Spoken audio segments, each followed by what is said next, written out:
programa súper interesante que tiene que ver con lo que ha sucedido ayer y que, bueno, sigue pasando porque el conteo todavía avanza, pero ya hay evidentemente gente que ha sido recontra confirmada como alcaldes, alcaldesas, regidores y sobre todo presidentes regionales. Sobre todo eso vamos a hablar, porque ahora se viene la parte realmente dura, complicada y digna de analizar. Durante todas estas semanas hemos estado presentando candidatos, hemos hablado de la publicidad en la campaña, hemos hablado de las denuncias por corrupción que han aparecido en estos 2 últimos meses, impresionante, y también de lo que reflejaban las encuestas, los sondeos, que realmente no variaron mucho.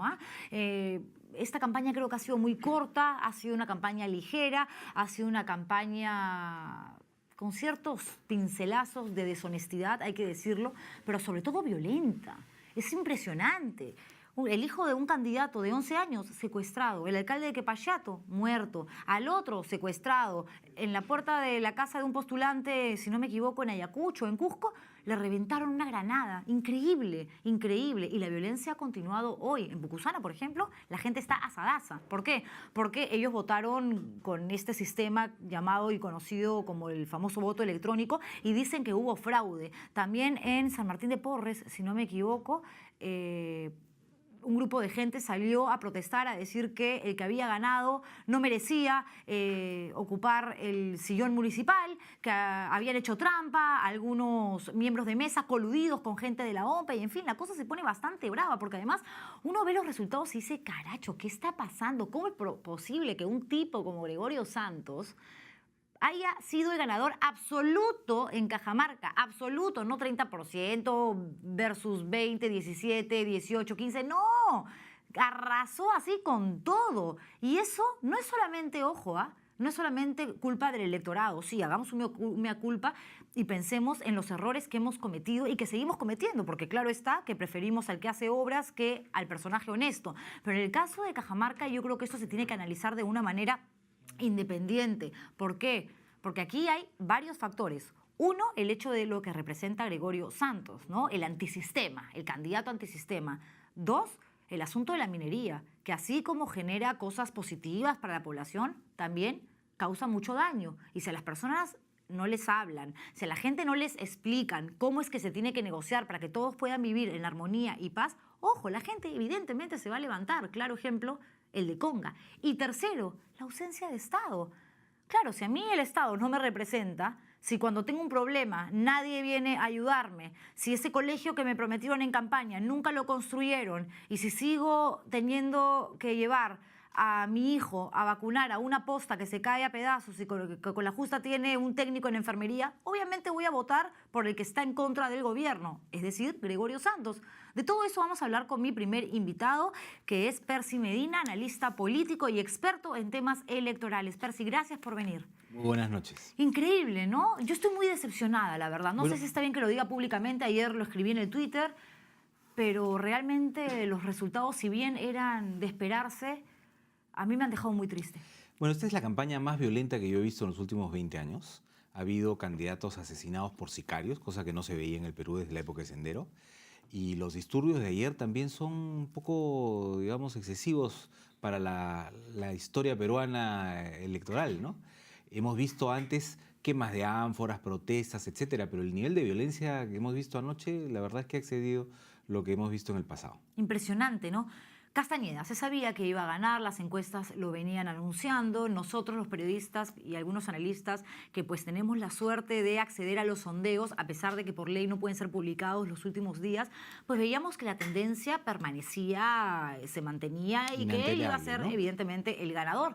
Lo que llamó la atención, o en todo caso empezó a considerarse ya casi un fenómeno, es lo que pasó con Cornejo, ¿no? De un 4%, muy caleta él, a un 17% frente a un 14%, si no me equivoco, de Susana Vierán. Sí, esa ha sido una cosa impresionante y la subida mayor ha sido en la última semana, ¿no? Efectivamente, los ciudadanos pueden acceder a encuestas hasta el día domingo, pero las encuestas circulan a lo largo de la semana, todos hemos tenido, los que estamos un poco en en el medio, hemos tenido acceso a las encuestas a lo largo de la semana y hemos visto cómo Cornejo iba creciendo, ¿no? Y la encuesta del sábado que hizo Apoyo y la encuesta que hizo GFK, tanto como la de Datum del día anterior, ya mostraban claramente a un Cornejo en segundo lugar, ¿no? De acuerdo.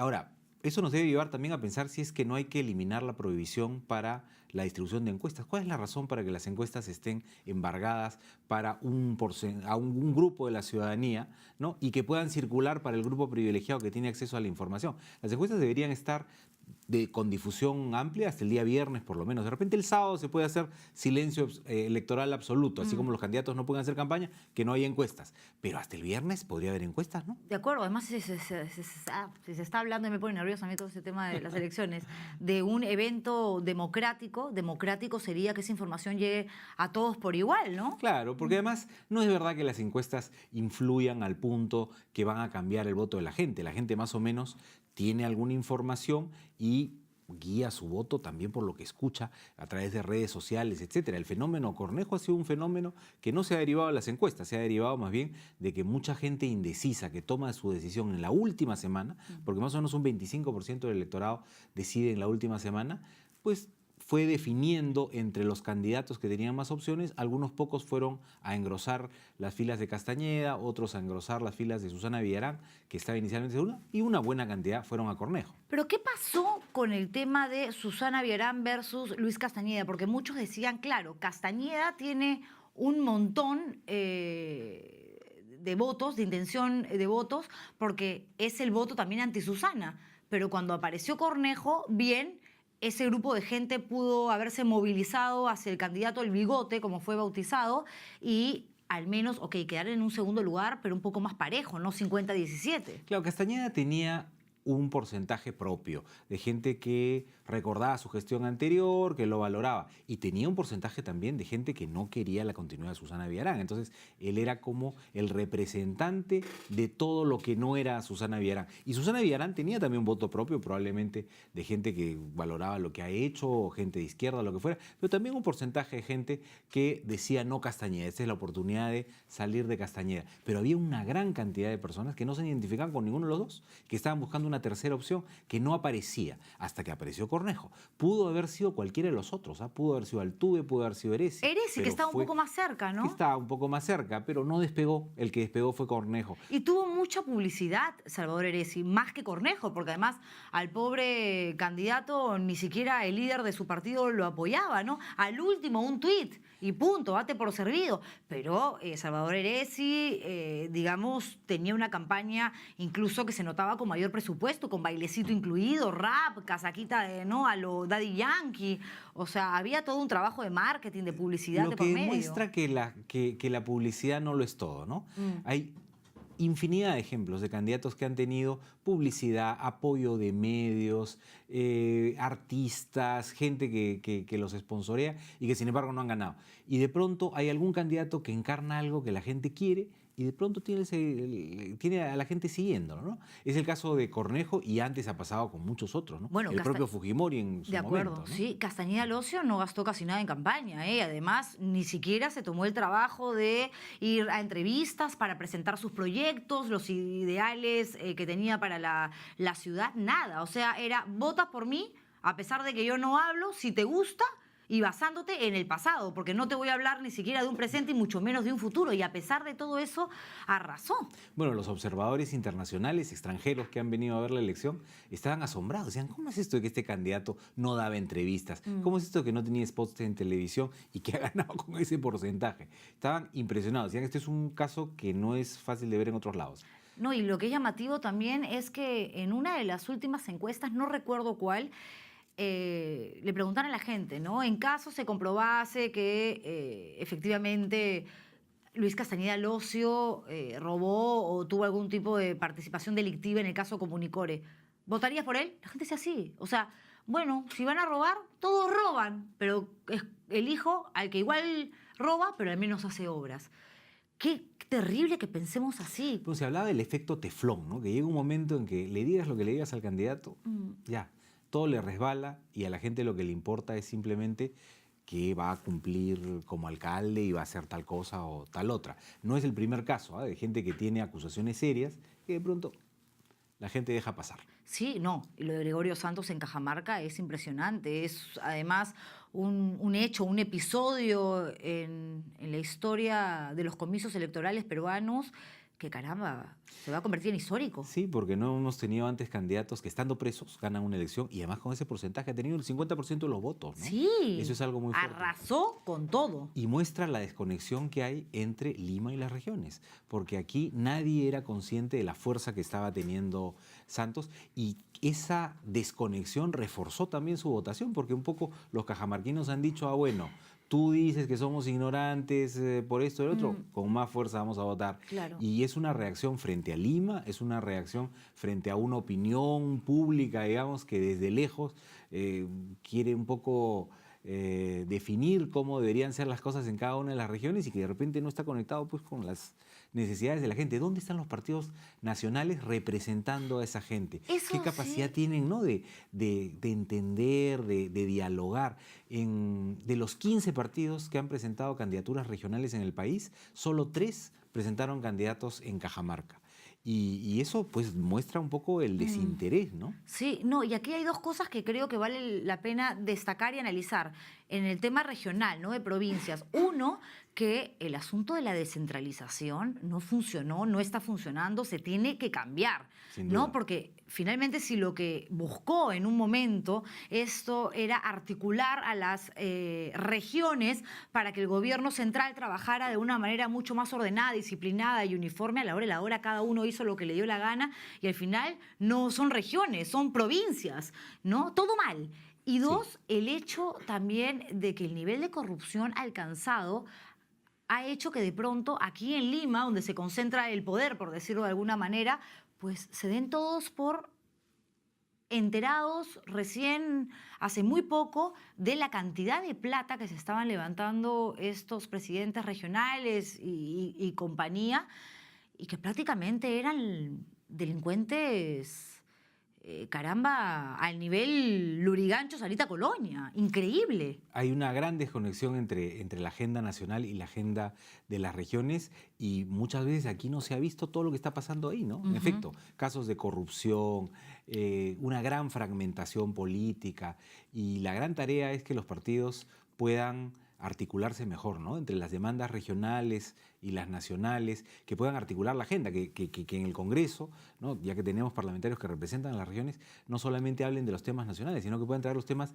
de la región, más sentidos en las provincias, en fin, y también llevar los asuntos nacionales a que se discutan ahí. Por eso es que cuando los partidos dejan los espacios regionales, se llenan con caudillos locales, ¿no? Y muchos de ellos vinculados con el crimen organizado, con la tala ilegal, la El minería ilegal, el narcotráfico. narcotráfico, Sí. etcétera, ¿no? Y cuando uno entra en esa senda ya es muy difícil salir. No, sí, de todas maneras. Y esta campaña, además, tuvo la particularidad de que nos enteramos de muchos más casos de corrupción, narcotráfico, etcétera, porque hubo también una presión que obligó a que Ministerio Público, Policía, Poder Judicial dijera sí, esto es lo que existe. Pero a pesar de ello, los cuestionados están ahí. Waldo Ríos está en Ancash y sabemos que recibió, pues, acuérdense, $10.000 en la época de Montesinos. Sí, O sea, sí. la gente le da una oportunidad. Qué fácil Sí. se olvida, qué poca memoria tenemos. En todo caso, sufrimos de amnesia. Y a Dubiri en Puno casi quema la SUNAT, o la quemó, creo, ¿no? La quemó. Hizo vandalismo y medio y quedó segundo, estuvo a punto de ir a segunda vuelta. ¿No?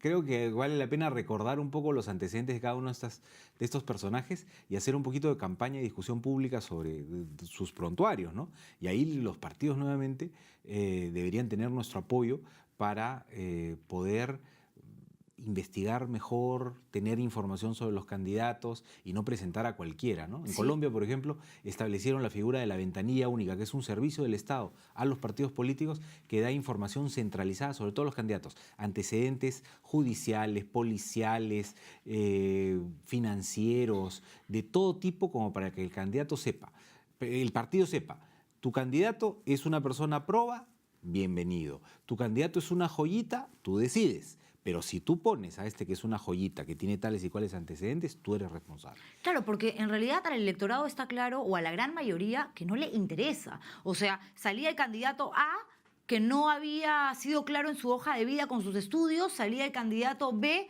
que no le dio la gana porque no es obligatorio, además, llenar el espacio donde uno bienes y tiene que rentas, declarar claro. sus ingresos, sus inmuebles y demás. Y el candidato C, que estuvo preso, sí, pues, porque cuando tenía 25 años, ahora tiene 40, violó a una niña, pero ya cumplió su sentencia. Entonces, mientras la condena no esté vigente, todos tienen derecho. Eso es Claro, es impresionante, inaceptable. inaceptable, y además eso debería de cambiar porque la ley lo permite. O sea, lo que se ha visto en esas elecciones es, si tienes una condena vigente, chao, te vas a tu casa. Pero si ya pagaste, todos tienen derecho a una segunda oportunidad. Pero para ejercer un cargo público, El Congreso tiene que hacer una evaluación muy seria de las normas vigentes en materia electoral y de partidos políticos para hacer reformas. Y la agenda del 2015 tiene que ser reformas. No podemos llegar al 2016 con la legislación que tenemos, que tiene un régimen sobre financiamiento público tan laxo, ¿no? Sin sanciones, sin mecanismos para que las rendiciones sean adecuadas. no hay filtros. No hay filtros. Los candidatos, por ejemplo, ¿no? No hay filtros para que los candidatos sean personas con una cierta trayectoria, honestidad mínima, ¿no?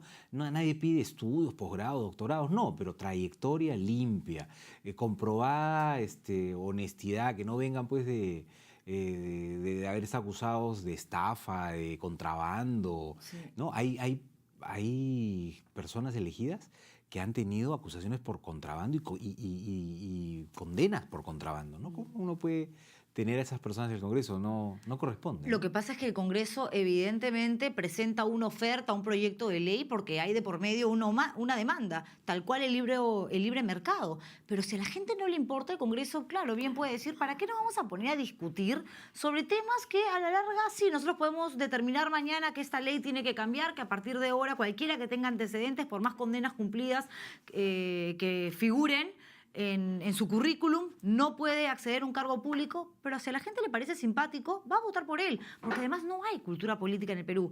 O sea, no es yo soy de izquierda y yo soy un militante de este partido porque creo en la ideología de tal o cual. Aquí lo que ha quedado también muy claro en estas elecciones, sobre todo a nivel provincia, regiones, es que los movimientos independientes son los que están dando la hora. El partido, digamos, tradicional, el partido supuestamente consolidado, con historia, ese a la gente ya no le importa. Bueno, pues eso es terrible, ¿no? Porque la democracia se basa en partidos. Sin partidos es muy difícil que haya representación. Si no hay entes que organicen, aglutinen, representen, entonces se vuelve ingobernable. Y cuando tenemos además organizaciones esporádicas que no tienen historia, nosotros hemos tenido partidos históricos en el Perú que han nacido con coyunturas, que han tenido distintos gobiernos, responsabilidades en distintos niveles y por lo tanto tienen que ganar y que perder. Pero cuando un candidato sale por una agrupación y esa agrupación desaparece y la próxima elección ya no existe y después iré con otra agrupación, en fin, entonces no hay tampoco ninguna cosa de futuro por la cual apostar. Es pésimo, no hay ni siquiera quien sancionar en términos políticos, por la organización desaparece. En el Congreso hay parlamentarios decentísimos, gente trabajadora, honrada, que llegó porque le interesa la política y no porque viene a hacer negocios. Y también hay algunos que no lo son, ¿no es cierto? Pero el problema es que la gente se confunde. Yo diría Dice, que hay todos deben algunos ser que son iguales. honestos, que llegaron por una cuestión de vocación, porque además tienen un sentido altruista, son filántropos, y la gran mayoría que llega, pues, para hacer su chicharronería. No, y la gente los confunde, ¿no? Sí, Porque claro. hay gente de verdad, conozco varios decentísimos, que uno dice, caramba, esta persona pues realmente qué hace aquí, pobrecito, porque podría estar teniendo una mejor actividad privada, pero están ahí porque les interesa la política. Por Y eso hay es que hay otros gente que buena. llegan por razones Sí. básicamente de lucro personal, Sí, ¿no? pero Para hacer negocios. Por eso hay tanta gente buena, proba, que le encanta la política, que tiene la sensación de que podría hacer muchísimo desde el Y no se Congreso, mete. pero dice, ¿para qué me voy a Claro, meter? ¿Para salir claro, mal parado? claro. ¿Para terminar contaminado por todo lo que hay a mi alrededor? Y eso es lo que se traduce de hecho, ¿no? En lo que hablábamos. Hay que poner incentivos para que la gente decente se meta a política, porque si no, estamos arruinados. O sea, si los sinvergüenzas son los únicos que están en política, entonces se cumple esto que la gente piensa, ¿no? Todos son iguales, Sí. y si todos son iguales, ya pues mejor cerremos el kiosco, ¿no? Mayores filtros, ¿no? Que hayan unos al menos 3 o 4 coladores antes de llegar a la política, Sí, pues, ¿no? sí. A ver, por aquí, ¿cómo vamos en casa? Ok, tienes denuncias por violencia familiar, eres un buen padre, un buen esposo, no sé, por aquí, a ver, el tiempo que has estado en la actividad privada, la empresa cómo se conformó, le debes plata a la SUNAT, Exacto. estás en Infocorp, a ver por aquí, ya, eres choro, ¿con quién andas? Ah, borrachín encima, todo. O sea, tiene que haber gente Claro, por que supuesto. realmente dé el ejemplo. Por Porque supuesto. si no, de acá, yo no creo que ni 10 años, o sea, de acá en los próximos 2 años que vienen las próximas elecciones, que son las presidenciales, vamos a estar peor que ahora, seguramente. Percio, ¿me equivoco? Tienes toda la razón. Y se pueden hacer cosas muy concretas. Por ejemplo, ampliar los plazos de inscripción de candidaturas para que haya más tiempo para vigilar los candidatos. En los 60 días que hay ahora es un tiempo muy pequeño, no se puede mirar todas las hojas de vida, etcétera. Ampliar los plazos. Exigir a los partidos responsabilización por los candidatos que ponen. En Colombia también, nuevamente, si un congresista es encontrado en vínculos con el narcotráfico o con algún crimen grave, pierde la curul. No es que se amparen la inmunidad y que me hagan juicio. No, señor. Juicio inmediato, pierde la curul y no solamente pierde la curul el candidato, sino que el partido pierde la curul. Y acá lo que falta es una fiscalización también a los partidos para saber Por supuesto. quiénes financian, quiénes están detrás de Ese las es el otro campañas tema. millonarias. Ese es el otro tema. Financiamiento claro y transparente. Y sanciones para quienes no presentan su información. Porque nuevamente hay gente que tiene sus cuentas claras, decentísima, recibe su plata, hace su campaña, etcétera. Pero hay cada sinvergüenza que es el que termina manchando a todo el mundo, porque todo el mundo sospecha del financiamiento de la política porque es muy oscuro, porque es muy opaco, ¿no? Es cierto, yo veía cierres de campaña de candidatos que además quedaron en cuarto o quinto lugar, creo, y que no todos tienen la suerte, ¿no?, de tener un papá como Renán Espinosa, el congresista, que prácticamente le hacía el show cada vez que había un meeting, pero con grupos que yo sé pues que cobran, y he sabido 19.000, Claro que sí. 22.000 soles, más los globos, más la chela que te regalan, te vas con tu globito, tu sticker, tu calcomanía, llavero, lapicero. ¿Esa plata de dónde sale? O por último, ya, no quiero pensar mal, pero tampoco tengo por qué pensar bien. Que alguien me explique de dónde sale esa plata. Así es, exactamente. Y en regiones ha habido muchas denuncias de candidatos que regalan licuadoras, que regalan guafleras, electrodomésticos. ¿De dónde hay recursos para regalarle a los electores una licuadora? O sea, Miki Torres acá que iba a Surco regalaba pollo a la brasa, pero si respondías bien a una trivia, ¿no? Era como que una pregunta de cultura general a través del smartphone y tu pollito a la brasa. Pero igual que el señor, no sé, no se son dedica a la tampoco política. las maneras más elegantes de hacer No política. tienes por es qué cierto? regalar nada para No, conseguir un voto. Lo no, que pues tienes que tú regalar en todo explicar- caso, exacto. Exacto, explicar qué es lo que vas a hacer, De cuál es tu acuerdo. programa, ¿no es cierto? De acuerdo, totalmente. ¿Tú crees que si Cornejo se hubiese presentado de manera independiente, hubiese llegado más lejos? No, yo creo que esa es una especulación, ¿no? Sí. Hay mucha especulación. Parte del posicionamiento de Cornejo también ha sido el tener una base partidaria mínima, porque sin esa base no hubiera llegado muy lejos. Lo que pasa es que creo que muchos apristas al principio dudaban si ese era el mejor candidato o no. Y una vez que empezó a despegar, se animaron también un poquito más, ¿no? Alan fue muy chotero con él, ¿no? No sabemos bien cómo ha funcionado, porque hay gente dentro del APRA que dice que no, que siempre estuvo apoyando, pero claro, desde fuera lo que todos hemos visto más bien es casi un ninguneo, ¿no? O por lo menos el no querer, el decir por si acaso no vaya a ser que si te vaya mal me vayas a contaminar con tu mala suerte. Claro, él lo que dijo es yo no quería alanizar la campaña de Cornejo, pero alanizó la campaña de Castañeda, ¿no? Porque parecía el vocero, el mudo. Bueno, hay gente que dice que lo que él no quería era cornejizar su propia campaña, porque si le iba mal a Cornejo, de repente eso repercutía en el 2016. Pero creo que esta campaña ha mostrado para bien que un partido que se atrevió a poner un candidato además solvente, pues porque Cornejo habló bien, Sí. tenía propuestas, es un técnico que conoce las cosas, entonces le puede ir bien, ¿no? Y el APRA no solamente no perdió, sino que ganó muchísimo.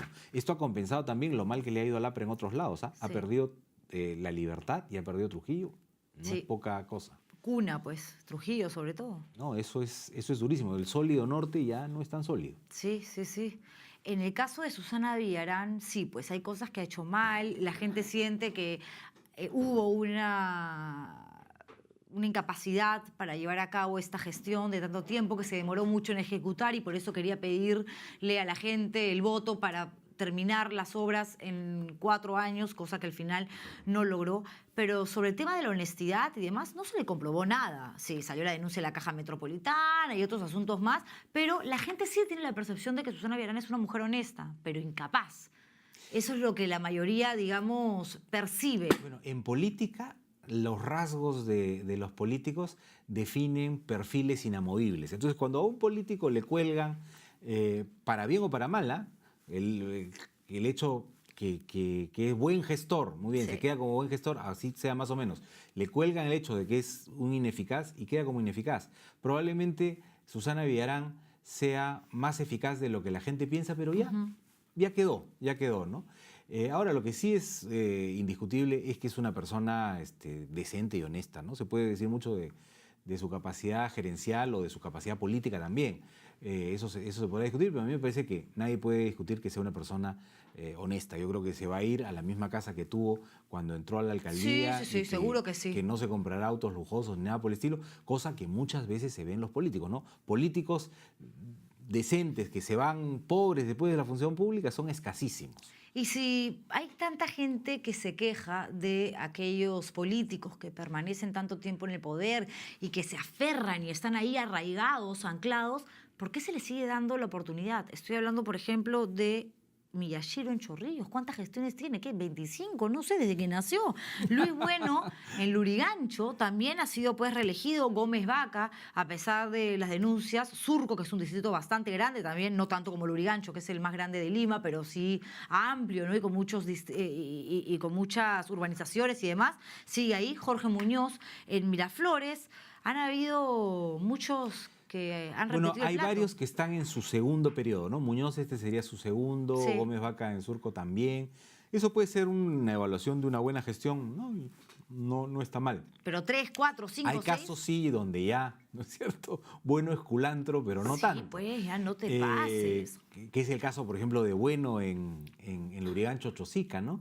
No, y que encima o si el lo caso de denuncias. Miyashiro, que es impresionante. No, y bueno, es alucinante porque tuvo hace, ¿qué será? 7, 8 años una denuncia muy seria de que decían que era portador del VIH y que a sabiendas de que estaba enfermo contagiaba a menores de edad que trabajaban en Serenazgo. Yo me acuerdo porque en esa época era reportera y por atreverme a sacar un reportaje y entrevistar a uno de los menores de edad que me contó su historia y demás, me denunció.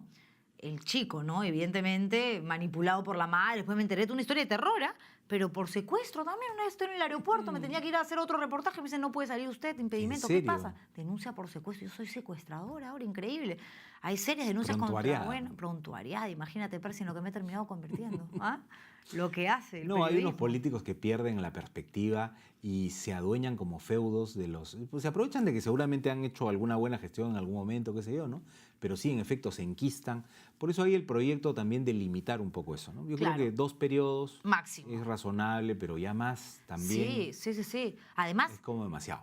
yo creo que no hay necesidad. O sea, tampoco es que en un municipio uno gane pues $50.000, ¿no? Pero es Entonces, el poder, que es el gran afrodisíaco. es que claro, y qué peligroso que una persona tenga tanta necesidad, tanta ansiedad, tanto ego de querer poder y más poder y más poder. Esa gente es capaz de todo. El poder te puede volver loco, el ego más. El poder es capaz de corromper y el poder absoluto corrompe absolutamente, ¿no? Por eso es que es importante en la presidencia de la República, que es el campo donde hay más poder, limitar, que no haya reelecciones, que no haya la posibilidad del abuso de poder, porque del abuso de poder necesariamente vienen cosas peores, ¿no? Los peores crímenes. Hay gente, hay casos en la historia, ¿no? Que por mantener el poder han terminado matando gente, secuestrando, haciendo tantas cosas. Bueno, pero eso hemos visto en estas elecciones, secuestros, asesinatos, asaltos. Es impresionante. Y por poder. Así empezamos la entrevista, ¿no? Diciendo que estas son las elecciones más violentas de los últimos 20 años, con candidatos asesinados por sicarios, cosa que no se veía en el Perú, con casos como los que tú mencionabas, ¿no? Dinamita en un local, quemaron camionetas, secuestraron familiares, amenazaron, rompieron las lunas a pedradas de un candidato. Ese tipo de cosas no se veían en el Perú. Y sería muy grave que sean síntomas de estar entrando en una espiral de violencia de la que después no vamos a salir tan fácil. Lo que queda clarísimo es que hay mucho que cambiar y hay que empezar por arrancar esto de raíz, que ya viene mal o está podrido, sembrar cosas nuevas para luego cosechar algo al menos un poquito mejor, ¿no? Pero para eso también hace falta intención política. ¿La hay de verdad? Así es Yo lo dudo. voluntad política es fundamental. Y después de un periodo electoral, una vez culminado el proceso y proclamados los candidatos, hay que hacer una evaluación de todo lo que pasó en el proceso.